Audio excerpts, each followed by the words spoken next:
Good evening. Here's a brief summary of tonight's top stories. Wanted murder suspect Shawn Thomas has been arrested by police. Woman Inspector Crithlow Smith celebrates her retirement, marking a distinguished career in law enforcement. Tragically, Eon Holder is fatally shot near Bourda Market. Chief of Staff Brigadier Omar Khan decorates newly promoted senior officers, recognizing their contributions to the Guyana Defence Force. Additionally, a new ferry service connecting Guyana, Barbados, and Trinidad and Tobago has been approved, promising greater connectivity and convenience for travelers. Stay tuned for more updates.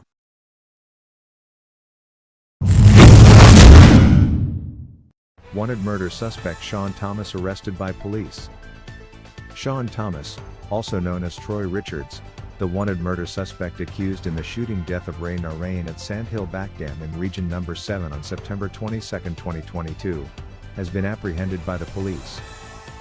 The arrest took place yesterday, Friday, at approximately 13:30 hours after Elton Narain, the father of the deceased who had witnessed the murder, spotted the suspect at Grill King on Mandela Avenue and promptly alerted the authorities. Upon receiving the information, detectives swiftly responded to the scene and successfully apprehended the suspect. In addition to the murder accusation, the suspect also has a commitment warrant for 2 years imprisonment related to the unlawful possession of a firearm and ammunition. The arrest of Shawn Thomas marks a significant development in the ongoing investigation, and the police extend their gratitude to the public for their cooperation and assistance in bringing the suspect to justice.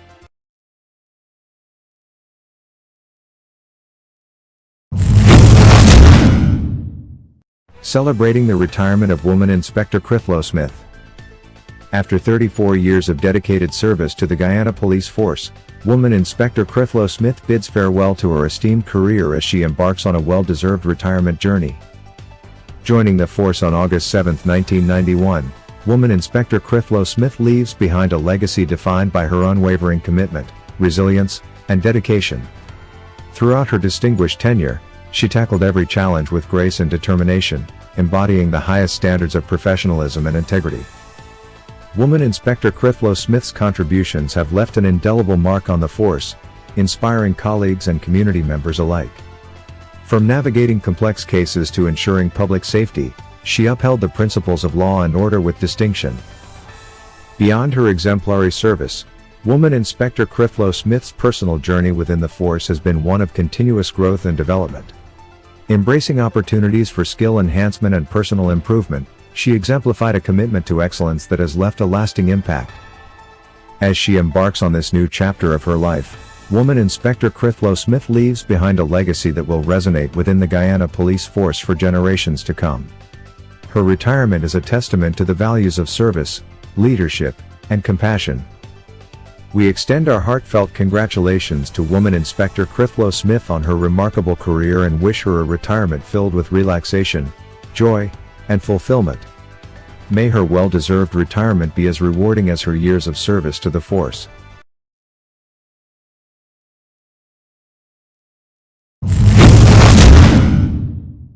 Eon Holder fatally shot near Bourda Market. In a tragic incident early this morning near Bourda Market in Georgetown, 43-year-old taxi driver Eon Holder lost his life after being shot during an argument with 2 other men. According to reports from the police, the incident occurred around 05:30 hours on Alexander Street, Georgetown. Holder, a resident of Lot 2498 North Ruimbelt, Georgetown, was fatally shot by one of the 2 men involved in the altercation, who was armed with a handgun. The sequence of events unfolded when Holder, while on duty operating his taxi, PRR 271, was hired by a 50-year-old businessman from Queenstown, Georgetown, to transport him to Bourda Market for vegetable shopping. As the businessman exited the vehicle and proceeded towards the market, Holder remained in search of a parking space.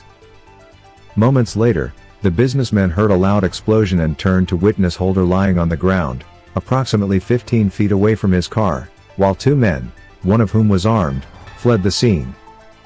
Emergency medical technicians, EMTs, were called to the scene, and Holder was pronounced dead by a doctor from the Georgetown Public Hospital. Initial examination of the body revealed a gunshot wound on the right side of his face. Authorities indicate that Holder and the suspects engaged in an argument after he parked his taxi in the center of the road, obstructing traffic.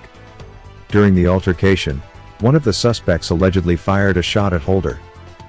Police are actively pursuing leads and seeking the suspects involved as investigations into the incident continue.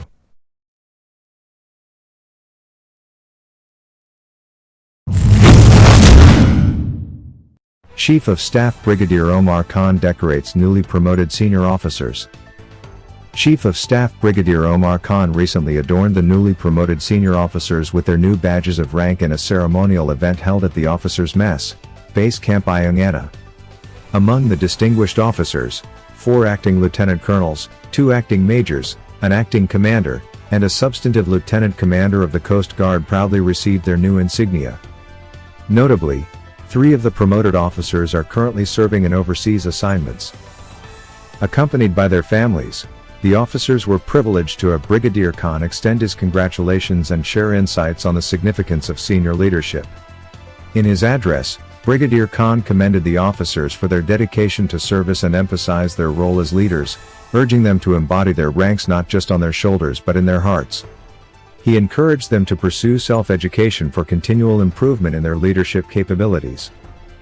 Expressing his full confidence in the newly promoted officers, Brigadier Khan emphasized the expectation for them to serve with dedication, underscoring that the people of Guyana deserve nothing less. Acting Lieutenant Colonel Gordon Ned, the most senior among the promoted officers, expressed gratitude for the confidence placed in him and his colleagues. He affirmed their commitment to serving the Guyana Defence Force, GDF, and the nation with distinction as they progress in their careers.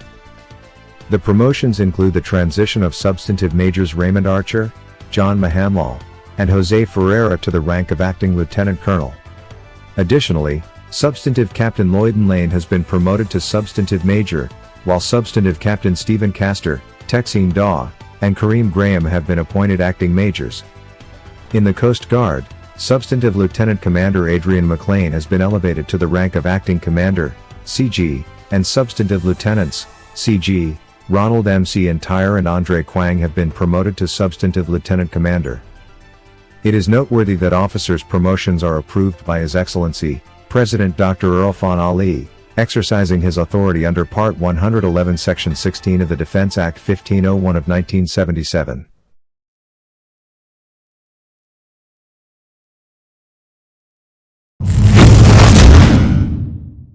New ferry service to connect Guyana, Barbados, and Trinidad and Tobago approved. President Dr. Irfan Ali announced the approval of a new ferry service linking Guyana, Barbados, and Trinidad and Tobago during the opening ceremony of the 12th annual consultation with Caribbean governors of the Inter-American Development Bank, IDB. The consultation, held at the Marriott Hotel in Kingston, Georgetown, marks a significant step towards enhanced regional collaboration. Dr. Ali revealed that the ferry service is set to commence operations within the next 2 to 3 months, with hopes of an earlier launch. This initiative signifies a proactive approach by regional leaders to foster cooperation, even if the entire Caribbean community, CARICOM, bloc is not yet prepared to proceed with certain ventures. Dr. Ali described this approach as a coalition of the willing. We're not waiting for everyone. Those who are willing to start an innovative project, we will go ahead, and the others will join when they are ready, Dr. Ali stated. A recent meeting among delegations from Guyana, Trinidad and Tobago, and Barbados focused on finalizing preparations for the ferry service's operationalization. Representatives from the 3 countries acknowledged the need for various systems to be in place and committed to ensuring readiness within the next 2 months. In addition to the ferry service, President Ali discussed Guyana's macro development plans, highlighting infrastructure works and environmental sustainability as key priorities. He emphasized that Guyana's prosperity will have positive ripple effects throughout the region. As the current chairman of CARICOM, President Ali will preside over the 46th regular meeting of the Conference of CARICOM Heads of Government, commencing on Sunday in Guyana. The meeting is expected to address further discussions on regional development initiatives. This new ferry service holds promise for fostering closer ties among Caribbean nations and facilitating greater economic and social integration across the region.